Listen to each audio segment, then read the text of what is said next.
Hi, my name is Joni, and today I am doing Chapter 4 from Teaching Through Text, Reading and Writing in Content Areas.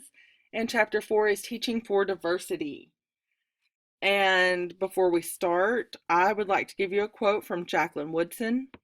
Diversity is about all of us, and about us having to figure out how to walk through this world together. So, in America as a whole, we have ethnicities, we have different genders, different languages, different exceptionalities, and different economic levels. And yes, we will have the same differences in our classrooms. And we have to figure out, how can we teach such a diverse population of students? Well, we have to do research. We have to know how to handle these situations. We have to utilize our education. We are taking education classes to be able to stand in front of the classroom. So we need to use that information that we learn in our classrooms. And there is not a single education class that I have taken that has not talked about diversity. Another thing we need to do is we need to collaborate. We need to collaborate with our peers. We need to collaborate with our mentors. And we even need to collaborate with our students, because if we don't collaborate with them, they can't tell us what's going on and how we can fix it if something is broken, or how we can do something better to teach them. And the biggest thing is we have to respect differences, because we will have such a diverse population of students in our classroom. So this morning, I got an email from teachingchannel.org, which I get quite often. And one of the things that was in there is 10 tips for meeting the needs of diverse learners. So it is broken down, the 10 tips are broken down into data and information, people power, and curriculum and assignments. Data and information. We need to, tip 1, meet as a team to closely read and learn from every student's IEP. There's our collaboration. Another teacher may have something that can help us teach that student from their IEP. Tip 2, make a cheat sheet that shows students' IEP and or ELL classifications and modifications. That way you have it right there when you're making lesson plans. You're prepared to modify those. Tip 3, create a one-page spreadsheet of students' reading levels. This isn't just for the reading teacher. This is for the teacher of any content area. If you are a science teacher, you are going to have those students read, and you need to know the reading level of each student, so you know that what you're giving them to read, they can read it. If not, you need to find a way to help them have the ability to understand what they're reading for your class. And you've got their reading levels when you're planning those lesson plans. People power. This section talks about having paraprofessionals, volunteers, college students. Anytime you can get that extra adult in the classroom, it helps. So tip 4, train paraprofessionals in the room to conduct reading conferences with students. Tip 5, share lesson plans with paraprofessionals ahead of time. This way they are prepared for what is going to be going on in that classroom that day that they're in there.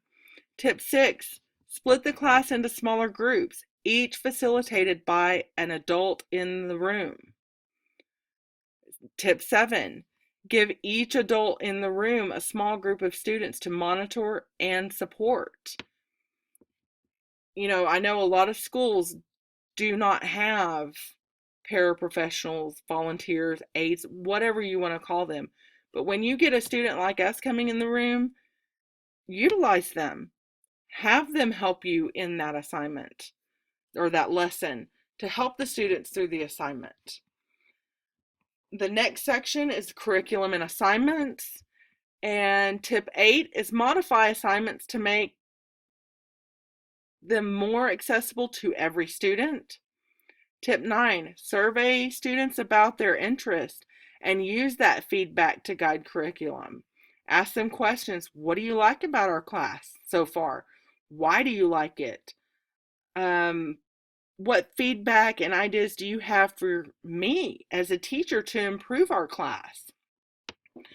Tip 10, create songs and chants to go along with skills and content we're learning.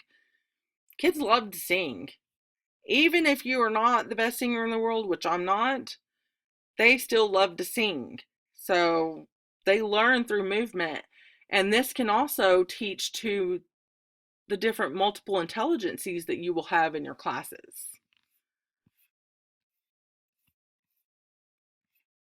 Next, this is from teachervision.com, and it's broken down into teacher behaviors, instructional strategies,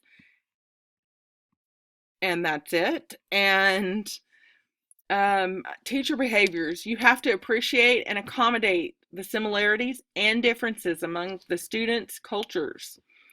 You have to build a relationship with your students. You have to know them. You have to know their diverse needs. You have to focus on the way students learn and observe students to identify their task orientations. And you have to teach students to match their behaviors to the setting. This is where we're sitting in the classroom and little Brendan is using his outside voice because he is just overly energetic. And you have to explain to him, now Brendan, we are inside. Do we use our inside voice or do we use our outside voice? You know, or if it's independent reading time and the whole class is reading, Brendan, you're being a little noisy and it's time for independent reading. How should we be behaving during independent reading? Next is instructional strategies. Use a variety of instructional strategies in learning activities. Consider students' cultures and language skills when developing learning objectives and instructional activities. Incorporate objectives for effective and personal development. Communicate expectations. You should do this no matter what, any class you're in, any content area. You have to tell your students what you expect of them, or they're not going to do it and not understand it. Provide rationales. They want to know why they're doing it. Is it just busy work, which we should not be giving students? Explain to them the theory behind formula in math. Use advanced and post organizers. Provide frequent reviews of the content learned. So do those checks, those brain checks. Facilitate independence in thinking and action. Make sure that they know that they're an individual. They think on their own and they act on their own. Promote student on-task behavior. Make sure you're telling little Brendan when he is acting all crazy like a maniac, okay, Brendan, we need good on-task behavior. We need to focus on this. We need to do this work. Monitor students' academic progress during lessons and independent work. Go around, check on those students. Don't just sit like a bump on a log at your desk grading papers or whatever. You need to be up. You need to be involved in that class so they know that you care. Because if you show you care, they're going to care more about their learning. Provide frequent feedback and require mastery. require them to master what you're teaching them, but at their pace. I feel that if we push them to master it right away, we're going to turn them away from it. But they need to master one task before we ask them to master the next one. And the next page is from edtopia.org. And there's a learner relationship, and what teachers prepare are content, the students access, process, making sense of it, product, the learning artifacts, the evidence, the creation that comes from the content and their thought process, how students engage, their readiness, what current skill level, their interests, choices, and backgrounds, their learning program, their brain intelligences. So we have to differentiate content. We have to differentiate product. We have to differentiate their process. And we have to ask them to reach higher. Because if we show them we care and we ask them to reach higher, they will reach higher. They will exceed your expectations like you never believed they would. We have to have faith in our students in order to get them to reach higher. So, as educators of many future generations, we have to embrace change and the diversity of our classrooms. When we stand in front of that classroom, the first day of every year, we are going to have different students at different levels, different understandings, different ethnicities, different genders, and we have to embrace that change. And we have to teach for the diversity of our classrooms.